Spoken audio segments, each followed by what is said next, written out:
919fm.com. News from the street, 919fm.com. Here's what's happening. Good afternoon. I am Vanessa Thomas with the 12 o'clock news on the street, 919 FM, and online Facebook and YouTube. In the headlines, 300 unvaccinated bank workers threatened with termination letters. COVID-19 cases continue to rise with 17 more deaths and 881 new infections. Prestige Holding restaurants won't accept old money from December 14th, and internationally, U.S. healthcare systems continue to struggle with the Delta variant. And now the news in detail. 300 workers from Republic Bank have been threatened with termination if they fail to get vaccinated or if they fail to provide a weekly PCR test. This was revealed by Second Vice President of the Bankers and Insurance General Workers Trade Union, Jason Brown, during the final sitting of the Joint Select Committee on Social Services and Public Administration on Wednesday. The JSC's objective was to look at unemployment during the COVID-19 pandemic and assess the state's capacity to provide support to unemployed people. But the Bankers and Insurance General Workers Trade Union Vice President said conglomerates like Republic Bank have initiated vaccination policies that had caused anxiety among staff. Brown said Republic Bank, one of the largest banks in the country, is unilaterally deciding to have workers engage in mandatory vaccines or, if not, to provide them with a PCR test at their expense, which is unaffordable for these workers. He also said there were 10 matters before the industrial court, all related to the pandemic. Meanwhile, Republic Bank's General Manager of Group Marketing and Communications, Karen Tomyi Jardin, said the bank outlined a clear return to work policy which has had the desired outcome of producing a workforce that is 92% fully vaccinated. She added the staff are expected to comply with this and all other policies set by the bank. In other news, the Ministry of Health has announced that 881 more people have tested positive for COVID-19 and 17 more have died.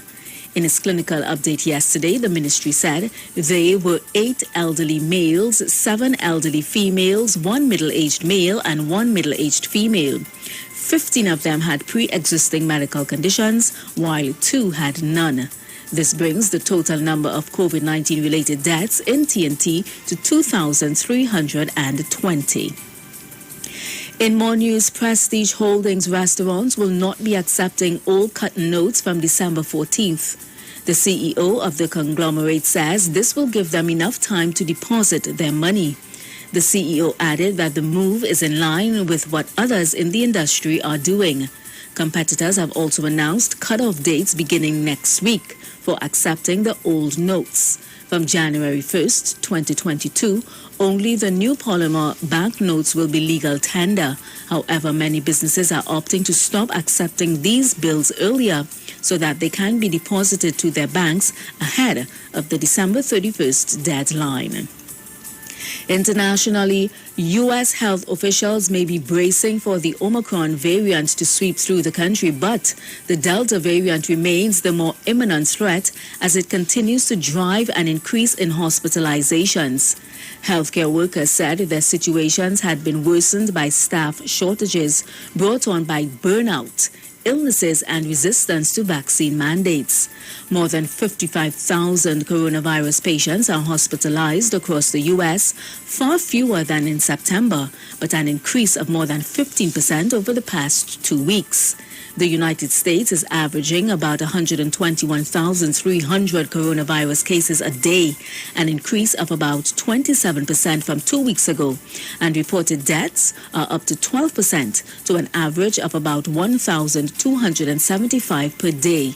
According to reports, even states that rank among the highest in vaccination rates are struggling, like Maine, where about 73% of the population is fully vaccinated.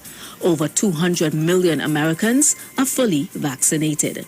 And that was the 12 o'clock news on the street, 919 FM, and online Facebook and YouTube. Recapping the headlines, 300 unvaccinated bank workers threatened with termination letters. COVID-19 cases continue to rise with 17 more deaths and 881 new infections. Prestige Holdings restaurants won't accept old money from December 14th, and internationally, U.S. healthcare systems continue to struggle with the Delta variant. Do enjoy your afternoon and please continue to be safe. I am Vanessa Thomas.